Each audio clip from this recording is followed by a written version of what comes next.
चिड़ियों से मैं बाज तराऊं, 1.25 लाख से एक लड़ाऊं, तब गुरु गोविंद सिंह नाम कहाऊं। इसी जोशीले उक्ति के साथ आज के वीडियो की शुरुआत करना चाहता हूं। दोस्तों, मानव कल्याण और अपने धर्म की रक्षा हेतु भारत में अनेक महापुरुष अवतरित होते आए हैं। जब जब मानवता पर आंच आई है, कोई न कोई अवतरित हुआ ही है। तभी तो भारत को ऋषि मुनियों और योद्धाओं का देश कहा जाता है। आज का यह वीडियो बैसाखी पर्व को समर्पित है। जब बैसाखी की बात करते हैं तो सिख धर्म के संस्थापक गुरु नानक देव से लेकर 10वें और अंतिम गुरु गुरु गोविंद सिंह तक की चर्चा तो करनी ही है। तो ज्यादा समय न गंवाते हुए आते हैं अपने शीर्षक बैसाखी पर। दोस्तों, मैं हूं एनपी सुशील और आप देख रहे हैं अपना पसंदीदा चैनल नागा 3am @333। दोस्तों, पहले जानते हैं बैसाखी त्योहार को। बैसाखी का त्योहार बैसाख माह के प्रथम दिन को पड़ती है। यह दिन सिखों, हिंदुओं और बौद्धों के लिए बहुत ही महत्वपूर्ण है। प्रायः यह तिथि 14 अप्रैल को पड़ती है।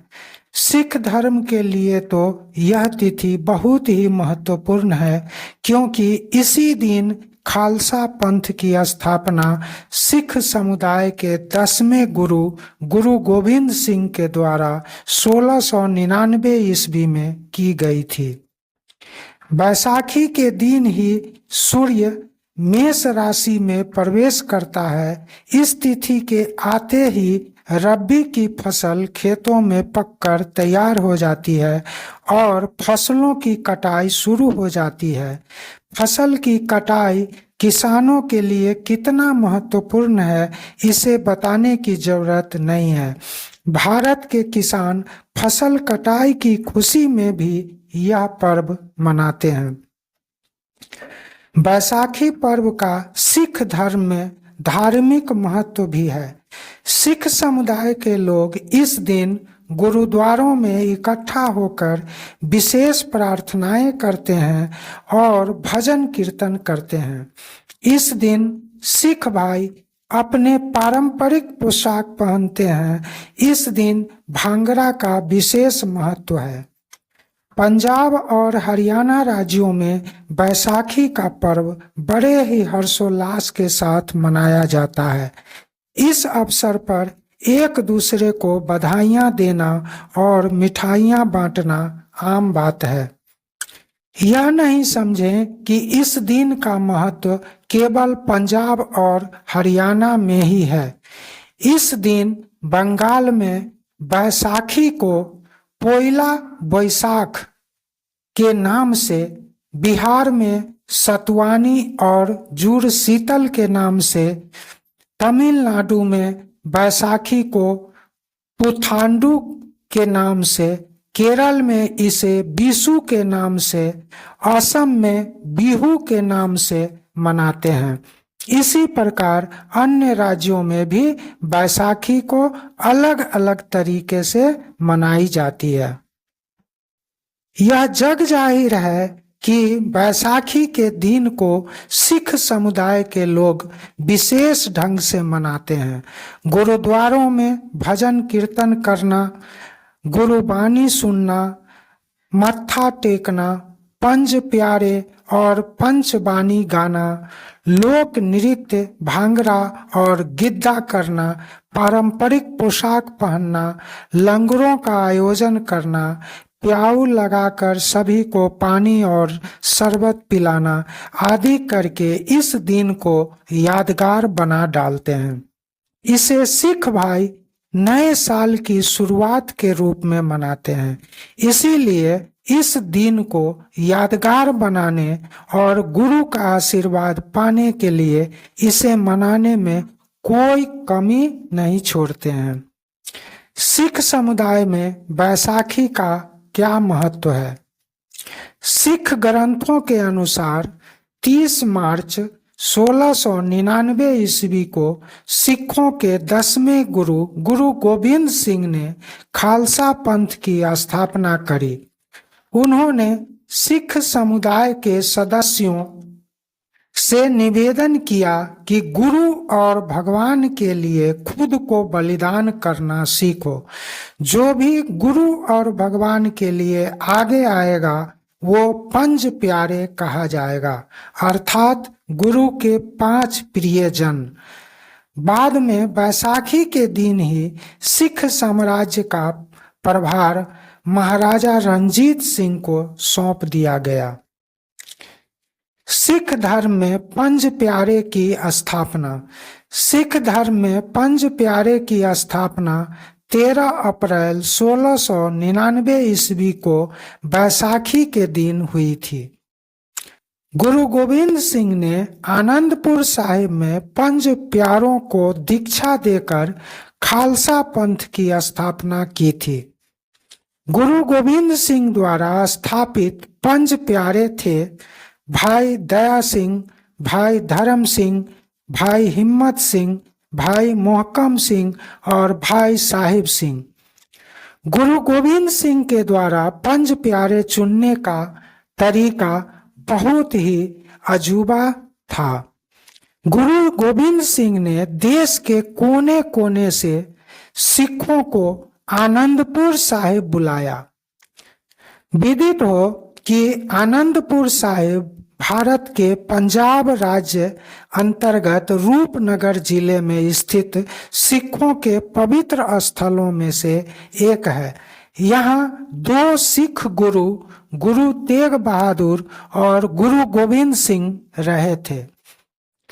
उन्होंने एक सभा में घोषणा की कि मुझे धर्म और मानवता की रक्षा हेतु 5 शीश चाहिए। अपनी कृपाण लहराते हुए पूछा, पहला व्यक्ति जो मुझे अपना शीश देना चाहता है आ जाए।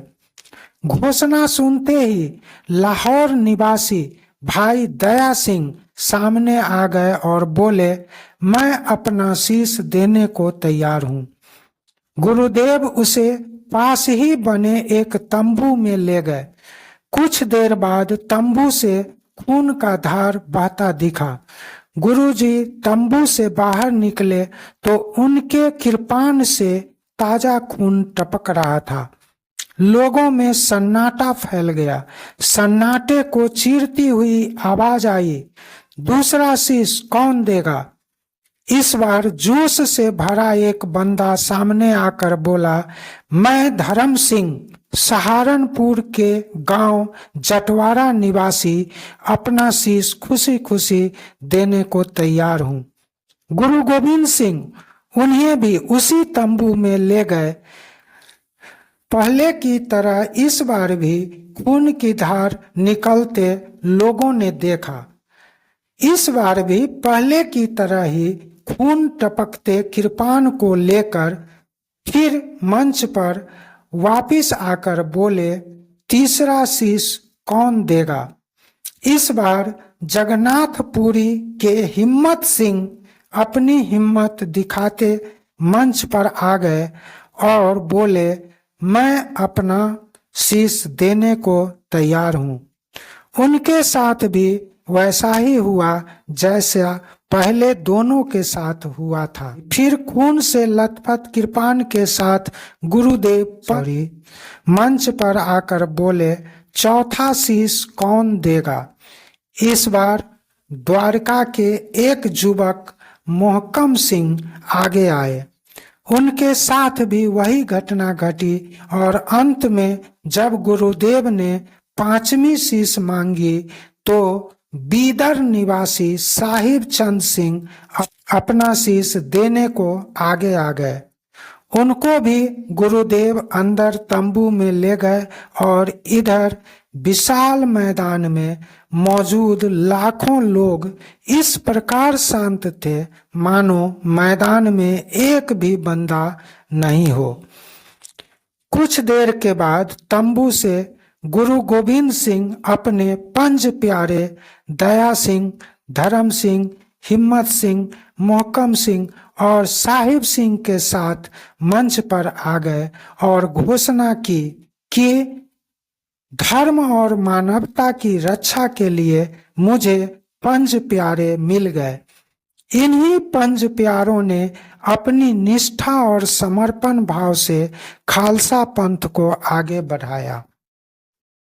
सिख धर्म के सभी 10 गुरुओं की क्रमवार सूची को स्क्रीन पर दिखाया जा रहा है। प्रथम गुरु गुरु नानक देव और 10वें गुरु गुरु गोविंद सिंह हुए।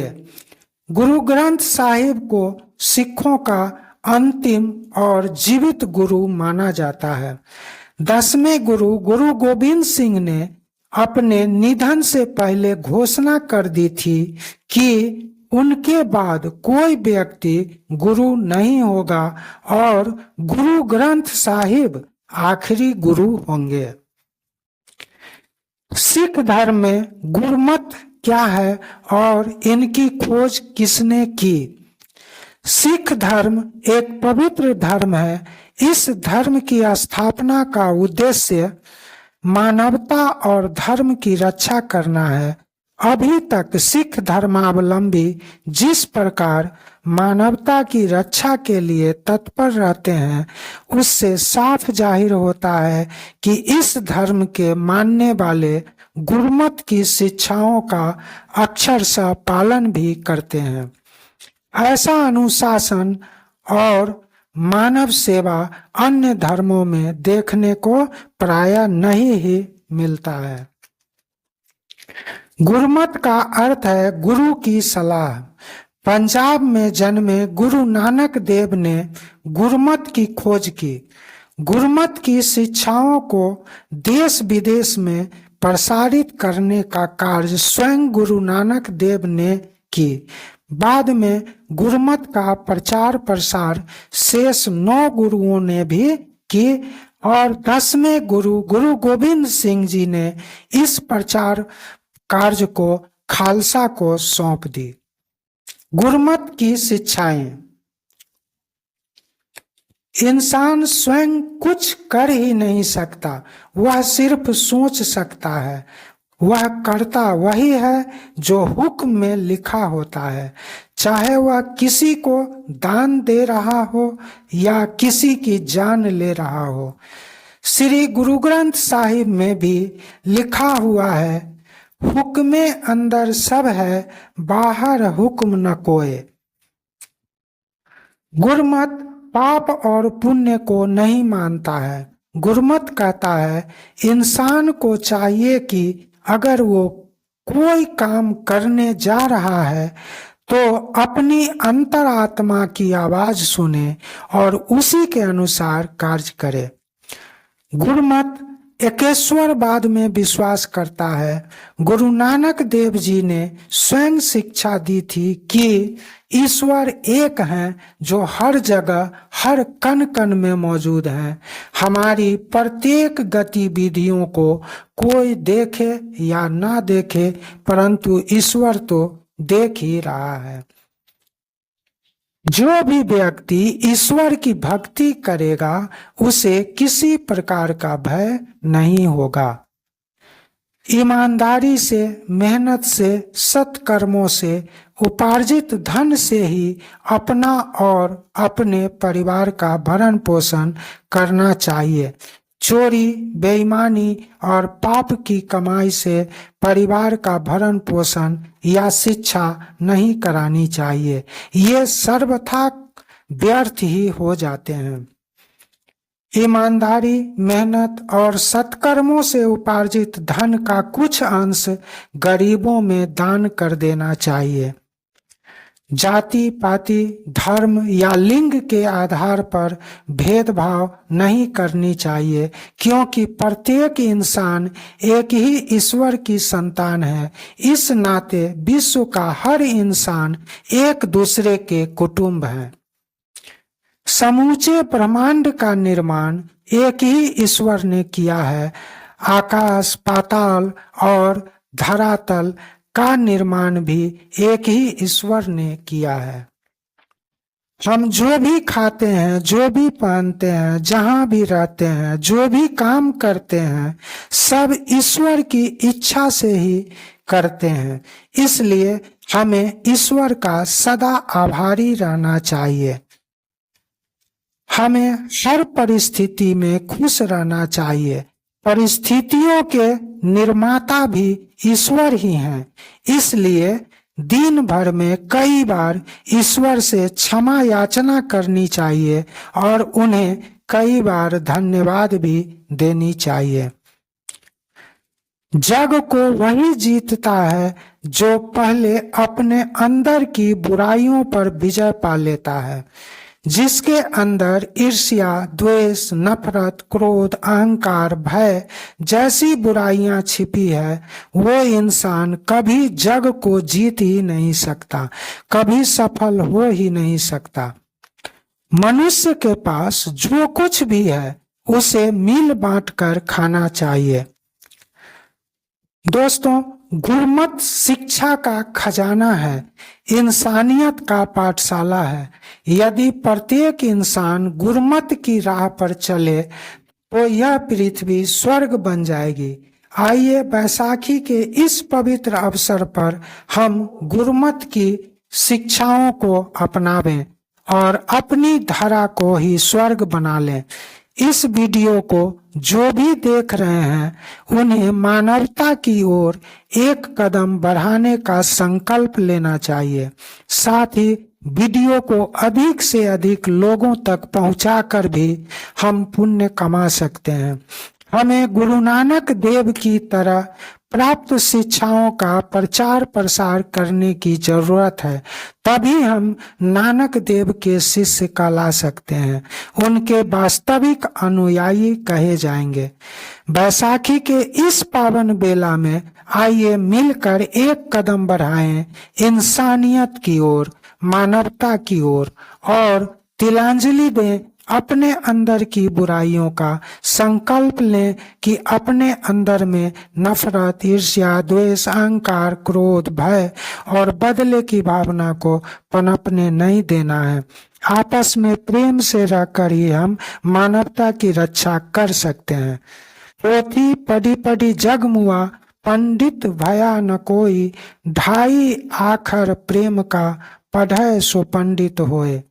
इसी दोहे के साथ एक संकल्प लीजिए कि आप अभी से अपना कदम तो मानवता की ओर बढ़ा ही चुके हैं। दूसरों को भी यह शिक्षा देकर उनको भी मानवता की ओर चलने को प्रेरित करें। Be human. थैंक्स।